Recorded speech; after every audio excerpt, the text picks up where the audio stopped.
नमस्कार दोस्तों, मैं प्रवीण सिंह व्यास एकेडमी के ऑफिशियल यूट्यूब चैनल पर आप सभी का स्वागत करता हूं। दोस्तों, आप सभी को पता है कि जब से ये कोविड-19 का दौर शुरू हुआ है, सेकेंड वेव जब से आई है, तब से आपका शिक्षा का जो वैकल्पिक व्यवस्था हमारे संस्थान में प्रस्तुत किया है आपके लिए। अभी कल मेरी आपको वीडियो मिला था, कल पहला वीडियो मेरा आउट हुआ था। उस वीडियो में कुछ प्रॉब्लम्स थी, आप लोग के कमेंट्स को हमने पढ़ा है और आज हमने कोशिश की है कि वो कोई भी समस्या आपको, उस तरह की कोई भी समस्या आपको वीडियो में ना मिले। हमारा टॉपिक क्या है कि मैंने जब आपको कल प्रियम्बल पढ़ाया, प्रियम्बल पढ़ाने के बाद में हमारा नेक्स्ट टॉपिक है कि संविधान के महत्वपूर्ण अनुच्छेद, यानी जो हमारा भारतीय संविधान है, भारतीय संविधान में वो कौन कौन से भाग हैं, जहाँ से वो कौन कौन से आर्टिकल्स हैं जहाँ से आपकी क्वेरीज होती हैं।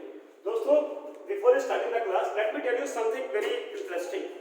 मैंने कहीं कोड पढ़ा था कि वो पथ क्या, पथिक परीक्षा क्या, जिस पथ में बिखरे सूल न हो और नाविक की कठिन परीक्षा का यदि धाराएं प्रतिकूल न हो। तो निश्चित तौर पर जो समय है वो हमारे विपरीत है, लेकिन बोला ना कि वो पथ क्या, पथिक परीक्षा क्या, जिस पथ पे बिखरे फूल न हो, जिस पथ पर बिखरे सूल न हो और नाविक की कठिन परीक्षा क्या, जब धाराएं प्रतिकूल ना हो, यानी प्रतिकूल समय है, हमारी परीक्षा का दौर है, हमें पढ़ाई करनी है, परीक्षा को पास भी करना है, नौकरी भी लेनी है। तो इस विपरीत समय में जो वैकल्पिक व्यवस्थाएं हमारा संस्थान आपको उपलब्ध करा रहा है, उन्हीं वैकल्पिक व्यवस्थाओं के साथ में हमें और आपको पढ़ना है, हमें पढ़ाना है, आपको पढ़ना है।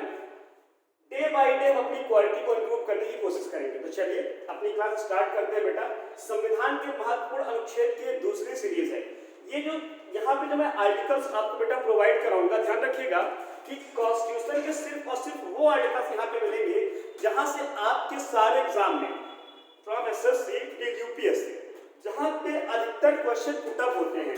यहाँ पे आप देखिए मैंने सीरियल से बहुत कम आर्टिकल लिख रखे हैं, यानी 79, 80, 81, फिर 100, फिर 105, 108, 112। तो आपके मन में आ रहा होगा सर बीच बीच के आर्टिकल से गायब क्यों है? तो यानी गायब होने का कारण क्या है कि प्रीवियस ईयर के क्वेश्चन पेपर आपके देखे गए हैं और जहां से मैक्सिमम क्वेश्चंस आपके पुटअप हुए हैं, वहां के क्वेश्चन से आपके जो अनुच्छेद हैं, जो बार बार आपके एग्जाम में पूछे गए हैं, उन्हीं को लिया गया है। तो इसके प्रीवियस जो सीरीज 1 का वीडियो बेटा है, सीरीज 1 के वीडियो में मैंने भाग 1, 2, 3, 4 डीपीएसपी, उसके बाद में राष्ट्रपति, उपराष्ट्रपति, प्रधानमंत्री, इतने चीजों को सम्मिलित किया था। आज का जो संविधान के महत्वपूर्ण अनुच्छेद है, इसका सीरीज 2 है। तो सीरीज 2 में हम लोग आज संसद की बात करेंगे, यानी संसद से संबंधित वो कौन कौन से क्वेश्चन हैं जहां से हमारे कॉन्स्टिट्यूशन में, हमारे एग्जाम में कौन कौन से आर्टिकल्स वहां से बार बार पूछे गए हैं। तो चलिए स्टार्ट करते हैं बेटा। बोर्ड का स्क्रीनशॉट आप लोग ले लीजिएगा और एक बात और ध्यान रखिएगा कि लिखते रहिएगा साथ साथ। मैं जितनी बातें बोलूंगा उन सारी बातों को आप डिक्टो कॉपी पे लिखते रहिएगा, जो महत्वपूर्ण हो बात, जो आपके टॉपिक से रिलेटेड है। तो स्टार्ट करते हैं। आप देखिए सबसे पहले संसद के बारे में मैंने लिख रखा है आर्टिकल नंबर 79। भारतीय संविधान का अनुच्छेद 79 क्या बोलता है कि भारत में एक संसद होगा। मैंने कल आपको इसके प्रीवियस वीडियो में संसद के बारे में बताया है आपको कि जैसे ही संसद शब्द आपके सामने आए तो आपके मन में 3 बातें आनी चाहिए। संसद का मतलब क्या होगा? लोकसभा, राज्यसभा और राष्ट्रपति, यानी इन तीनों को मिला करके ही आपका संसद जो है उसका निर्माण होता है। तो संसद शब्द 79 क्या बोलता है? भारत में संसद होगा। क्वेश्चन कैसे मिलेगा कि संविधान का कौन सा अनुच्छेद जो है वो भारत में संसद का प्रावधान करता है? आप बोलेंगे 79। आगे बढ़ते हैं। अनुच्छेद 80 क्या बोलता है? तो अनुच्छेद 80 बोलता है कि संसद के 2 सदन होंगे, जिसके उच्च सदन को राज्यसभा के नाम से जाना जाएगा। किसके नाम से जाना जाएगा? राज्यसभा के नाम से, है ना।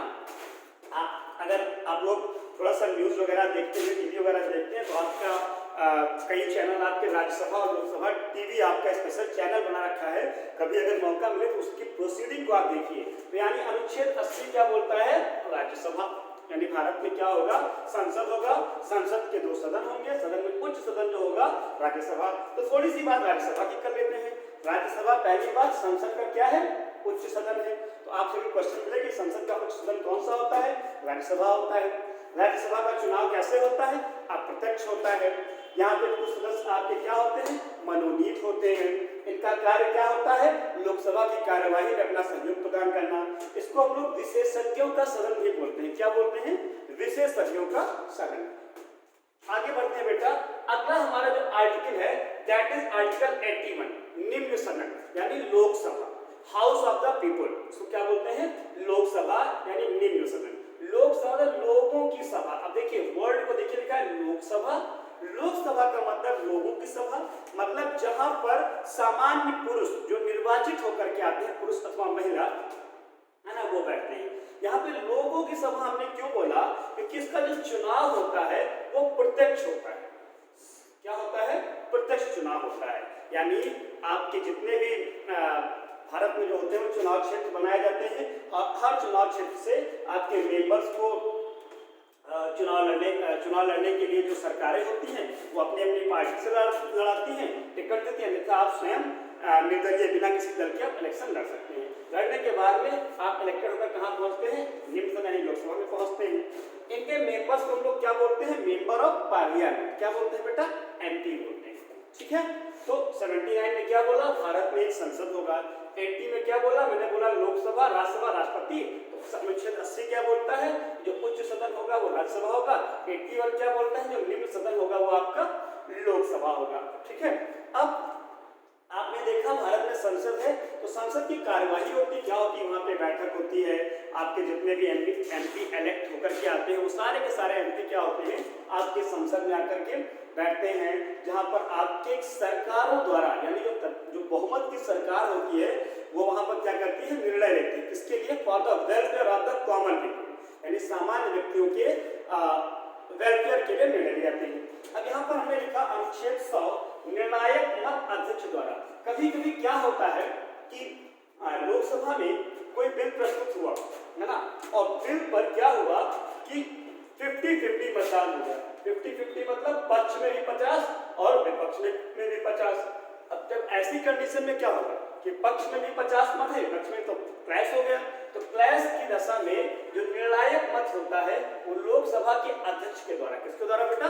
लोकसभा के अध्यक्ष के द्वारा दिया जाता है। क्वेश्चन क्या मिलेगा कि निर्णायक मत देने का अधिकार किसको है?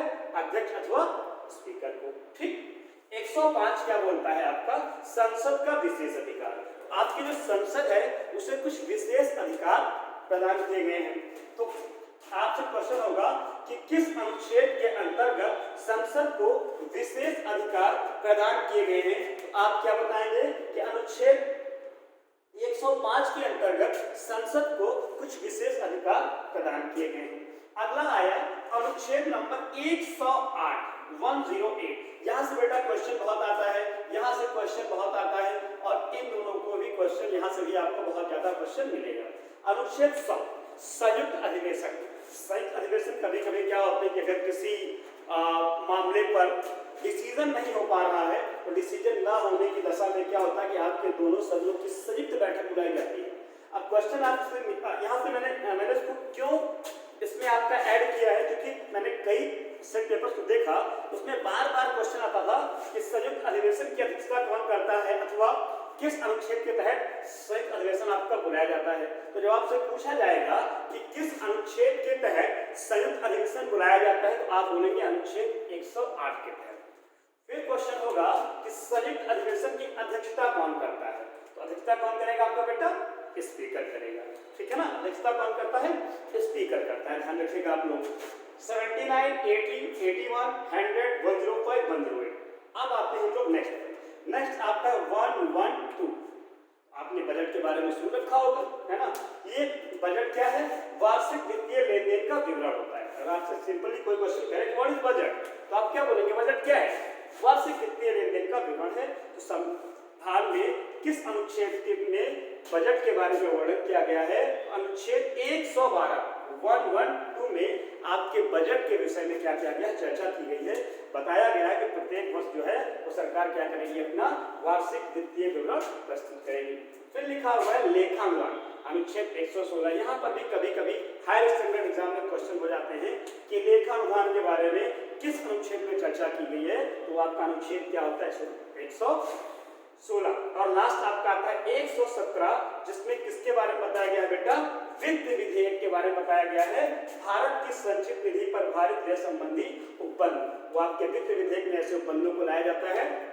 तो किस अनुच्छेद में वित्त विधेयक के विषय में चर्चा की गई है? तो वित्त विधेयक के विषय में चर्चा कहां पर की गई है? आपके अनुच्छेद नंबर 117 में। तो ये बेटा कुछ आपके अनुच्छेद संसद से संबंधित, पहली सीरीज में मैंने आपके भाग 1, भाग 2, भाग 3, भाग 4 है ना, यानी अनुच्छेद 36 से 51 तक, फिर बाद में राष्ट्रपति का पद, कार्यकाल, शपथ, उनके कार्य है ना, अध्यादेश जारी करने की शक्ति, ये सब मैंने बताया। फिर मैंने उपराष्ट्रपति के बारे में बताया, फिर मैंने मंत्रिपरिषद के बारे में बताया, और आज आपसे बात इस सीरीज में मैंने संसद के बारे में की आपसे। दोस्तों ये जो मैं आर्टिकल्स आपको बता रहा हूँ, विश्वास करिएगा आप लोग कि अगर आप इनको रट लेते हैं, रटना मतलब समझ लेते हैं, समझेंगे कैसे? बार बार रिपीटेटिव वे में आप इसका स्क्रीनशॉट लीजिए, अपने नोट्स उससे प्रिपेयर करिए, जैसे मैं आपको क्लास में करा रहा था। नोट्स प्रिपेयर करने के बाद में अगेन एंड अगेन बार बार इनको पढ़िए। सिर्फ एक ही तरीका है अपने सिलेबस को या कोर्स को तैयार करने का, कोई शॉर्ट ट्रिक की आवश्यकता नहीं है दोस्तों। अगर आप शॉर्ट ट्रिक के चक्कर में पढ़ेंगे तो लाइफ ही आपकी शॉर्ट ट्रिक बन जाएगी। तो ये मेरे अपने पर्सनल व्यू है, अन्यथा आप स्वतंत्र हैं, आपका जो भी निर्णय हो, है ना। आप सब बड़े बच्चे हैं, आपके ऊपर मैं कुछ थोपना नहीं चाहता हूँ, लेकिन ये मेरे अपने निजी विचार हैं कि शॉर्ट ट्रिक्स पे ना जा करके अगर हम किसी चीज को रिपीटेटिव वे में बार बार रिवाइज करते हैं तो वो चीजें हमको जल्दी याद होती हैं। अब मेमोराइज करने पर क्या होता है, रिकॉल जल्दी हम लोग कर पाते हैं।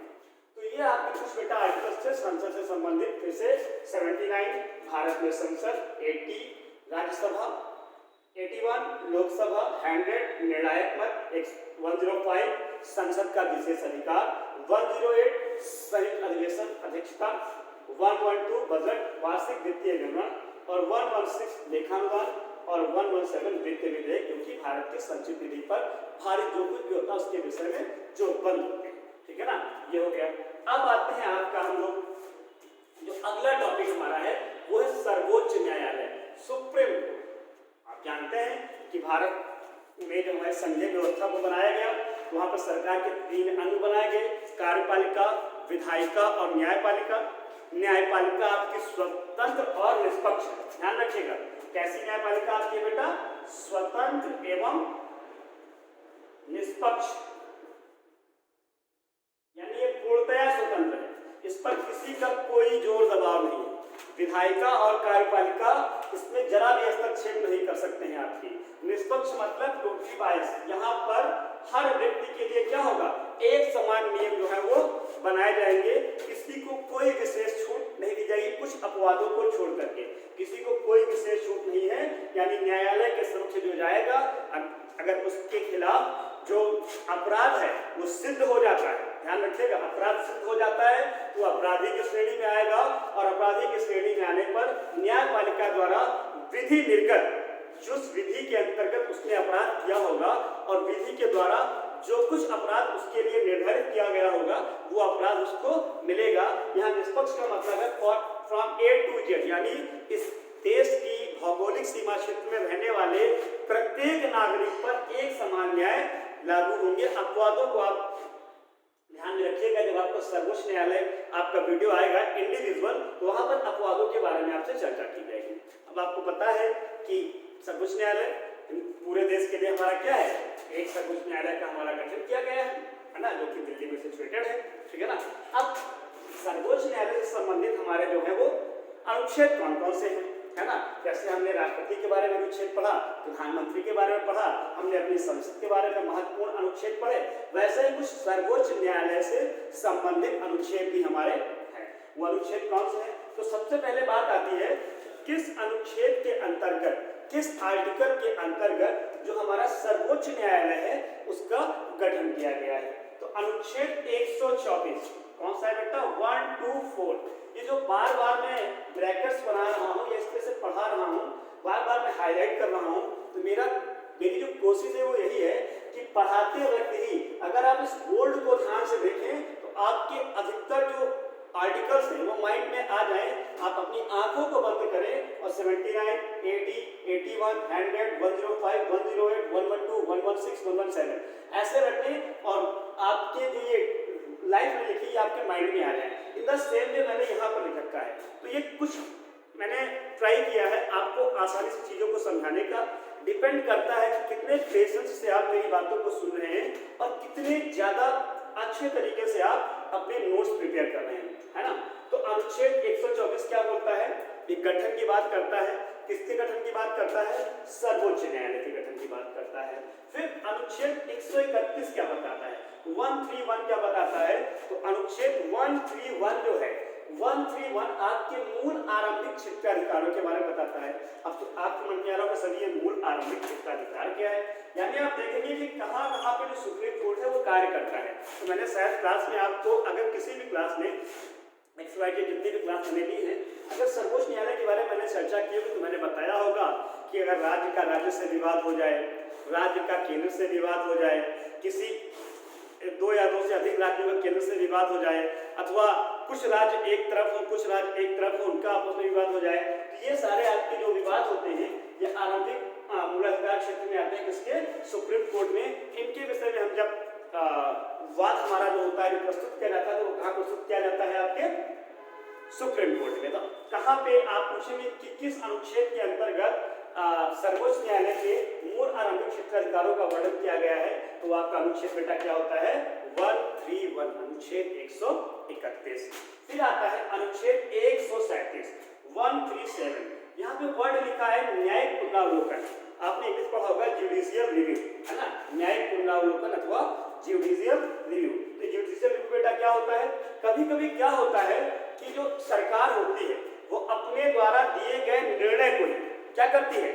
फिर से रिकॉल करती है और अपने द्वारा दिए गए निर्णय को पलट देती है। तो जब सरकारें अपने द्वारा दिए गए निर्णय को पलटती है उसको हम लोग क्या बोलते हैं? न्यायिक पुनरावलोकन, यानी फिर से रिव्यू करना, देखना। जैसे आपने देखा प्रस्तावना के संबंध में मैंने कल आपको बताया, कल का जो मेरा वीडियो में मैंने बता रखा है आपको कि पहले सरकार ने क्या कहा कि प्रस्तावना संविधान का अंग नहीं है, बाद में उसने अपने ही निर्णय को पलटा और क्या बोला? प्रस्तावना संविधान का अंग है लेकिन इसके मूलभूत ढांचे में कोई परिवर्तन नहीं किया जा सकता है। यानी न्यायिक पुनरावलोकन की बात क्या है कि जो हमारा न्यायालय है वो अपने द्वारा दिए गए निर्णयों पर पुनः विचार कर सकता है। ठीक है बेटा। आगे मैंने बोला 143 सुप्रीम कोर्ट की सलाह देने की शक्ति। तो मैंने जब आपको राष्ट्रपति को पढ़ाया था तो मैंने तुम्हें बताया था कि 143 की चर्चा मैंने वहां भी की थी कि राष्ट्रपति क्या होता है? सुप्रीम कोर्ट से सलाह लेता है। और यहाँ पर 143 में लिखा कि सुप्रीम कोर्ट जो है वो राष्ट्रपति को सलाह देता है। जब कभी राष्ट्रपति को ऐसा लगे किसी विधि संबद्ध मामले में उसे सुप्रीम कोर्ट से सलाह लेने की आवश्यकता है तो राष्ट्रपति क्या कर सकता है? सुप्रीम कोर्ट से सलाह ले सकता है। और सुप्रीम कोर्ट क्या होगा? उसको सलाह उस समय पर वहां पर वो प्रोवाइड करेगा, सलाह देगा। तो दोस्तों ये था आपका सीरीज 2 का संसद और सर्वोच्च न्यायालय। अगर आप चाहें तो आप इसका स्क्रीनशॉट ले लें। मैं 2 मिनट वेट कर रहा हूँ, मैं हट जा रहा हूँ, आपके व्हील से मैं हट जा रहा हूँ, आप इसका स्क्रीनशॉट ले लीजिए, फिर मैं इसको निकाल करके आगे की चर्चा करूँ। ओके।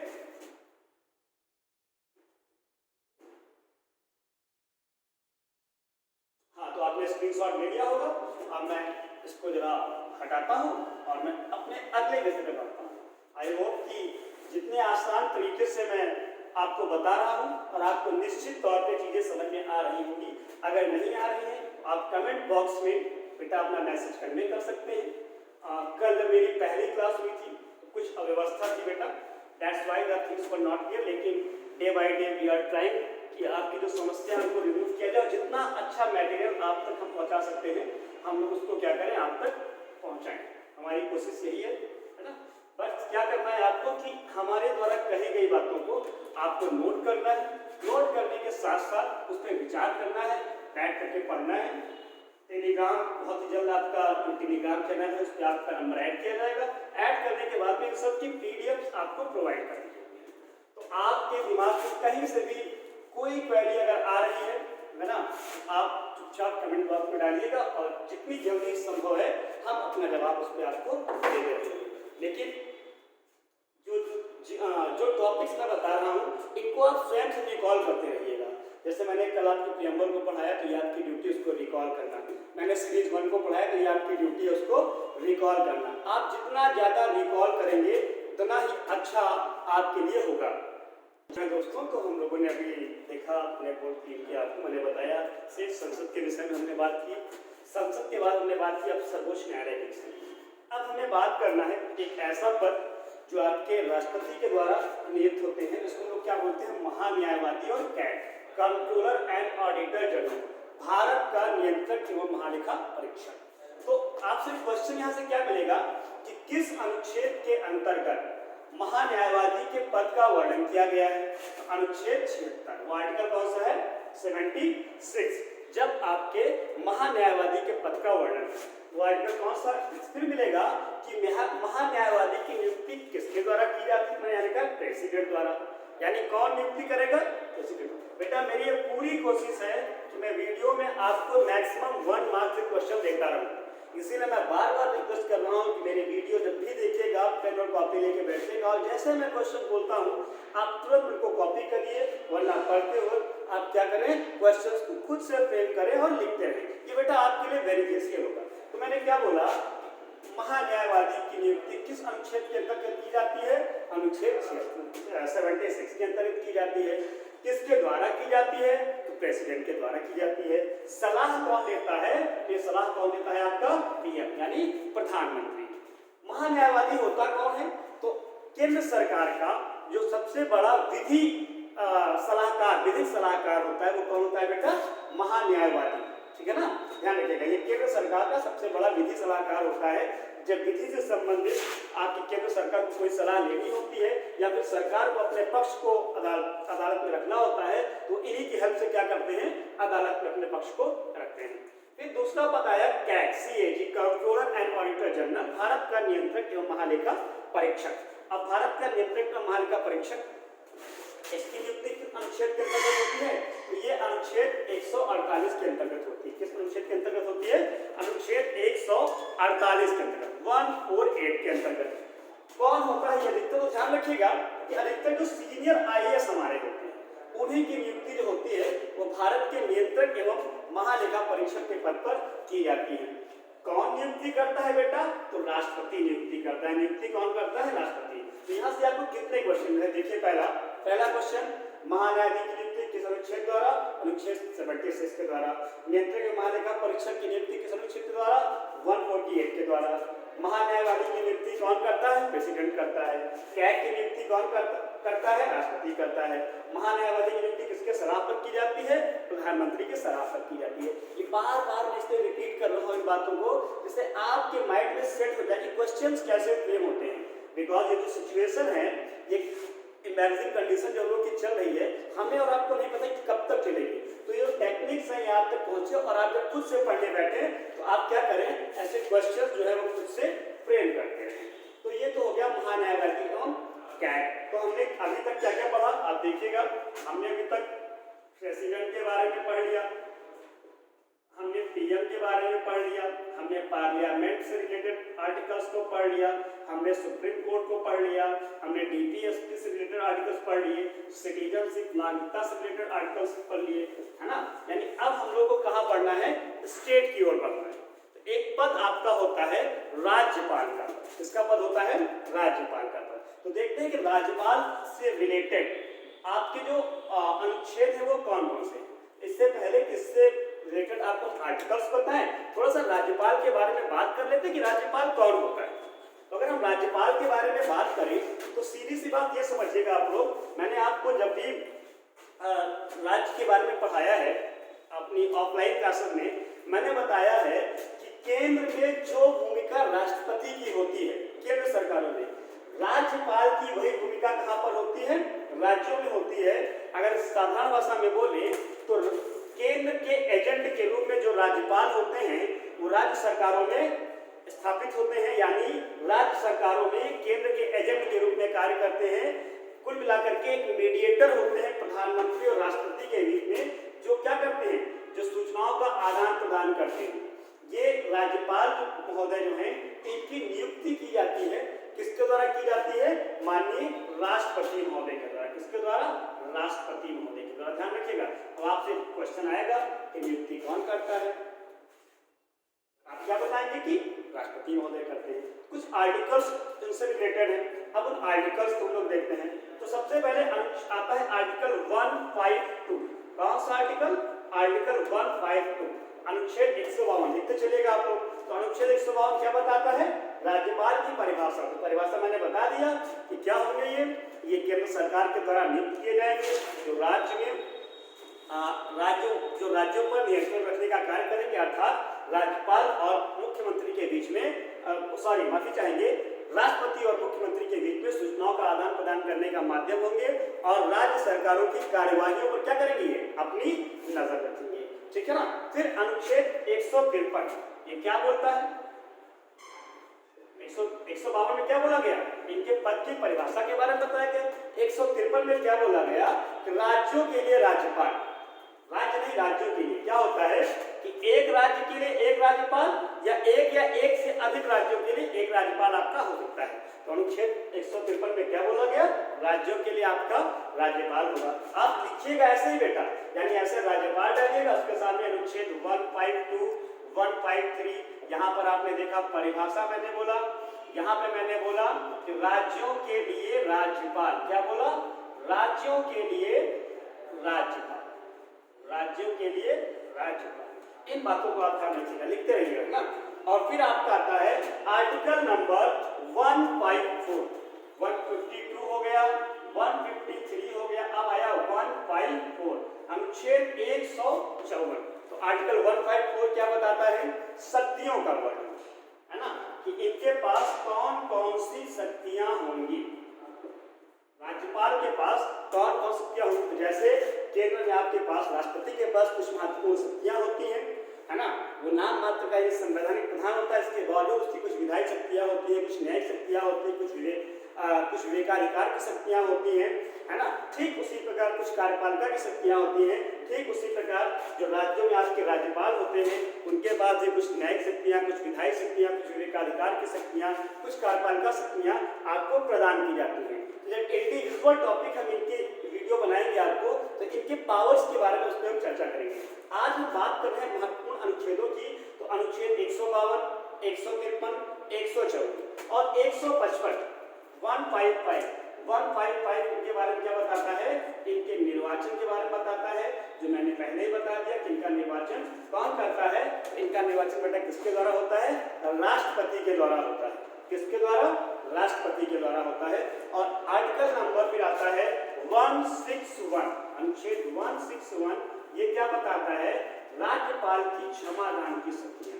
जैसे मैंने कल आपसे चर्चा की थी कि राष्ट्रपति को आपके जो है वो, मैंने जब राष्ट्रपति पढ़ाया था तो राष्ट्रपति के बारे में मैंने आपसे बताया था कि राष्ट्रपति जो है वो आर्टिकल नंबर 72 के अंतर्गत क्षमादान की शक्ति रखता है। जैसे जो आपका क्षमादान मतलब राष्ट्रपति आपका मृत्युदंड को क्षमा कर सकता है, सजा को परिवर्तित कर सकता है, सजा को कम कर सकता है। लेकिन राज्यपाल के विषय में आप एक बात ध्यान रखेंगे कि इनके पास क्षमादान की शक्ति तो है, सजा को परिवर्तित कर सकते हैं, सजा को कम कर सकते हैं, लेकिन ध्यान रखिएगा राज्यपाल महोदय को मृत्युदंड को क्षमा करने का अधिकार नहीं है।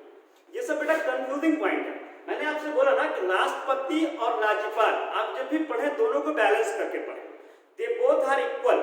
इक्वल मतलब स्टेट में राज्यपाल, सेंट्रल में आपका कौन है? राष्ट्रपति। लेकिन शक्तियां कुछ कम है, यानी इनकी जो शक्तियां राज्यपाल महोदय की है वो राज्य सीमा क्षेत्र पे है, राष्ट्रपति महोदय की जो है वो क्या है? पूरे संपूर्ण देश के लिए है। वो भी संवैधानिक प्रधान है, ये भी संवैधानिक प्रधान है। वहां पर वास्तविक प्रधान कौन है? प्रधानमंत्री है। यहाँ पर वास्तविक प्रधान कौन है बेटा? मुख्यमंत्री है। ठीक है ना। तो क्षमादान की शक्ति में आप क्या रखेंगे? क्वेश्चन अगर आपको मिलता है कि क्या राज्यपाल मृत्युदंड को क्षमा कर सकता है, आपका जवाब होगा नहीं। मृत्युदंड को क्षमा करने का अधिकार किसके पास है? राष्ट्रपति के पास है। किस अनुच्छेद में राज्यपाल की क्षमादान की शक्तियों का वर्णन है? अनुच्छेद 161 में। किस अनुच्छेद में राज्यपाल के निर्वाचन का वर्णन है? अनुच्छेद 155 में। यानी 152, 153, 154, 155 और 161 इतने आर्टिकल्स किससे रिलेटेड बेटा आपके हैं? या आपके आर्टिकल्स राज्यपाल से रिलेटेड है। तो हमने कैग को देखा और हमने राज्यपाल को देखा। आज हमने आपसे 3 बातें की। संसद, 4 बातें। संसद के बाद मैंने आपसे बात की सर्वोच्च न्यायालय की। सर्वोच्च न्यायालय के बाद मैंने बात की आपसे महान्यायवादी की, फिर मैंने बात की कैग की, और अगला पॉइंट हमारा था राज्यपाल। अब आपका काम क्या होगा कि इससे संबंधित जितने भी आर्टिकल से रिलेटेड आप क्वेश्चन खुद से फ्रेम कर सकते हैं, उन क्वेश्चंस को फ्रेम करिए। और फ्रेम करने के बाद में रिपीटेटिव वे में बार बार क्वेश्चंस को आप लर्न करिए। गारंटी तो नहीं लेता हूं, लेकिन मेरी कोशिश पूरी यही रहेगी कि आपको अच्छे से अच्छा मटेरियल आप तक प्रोवाइड किया जाए।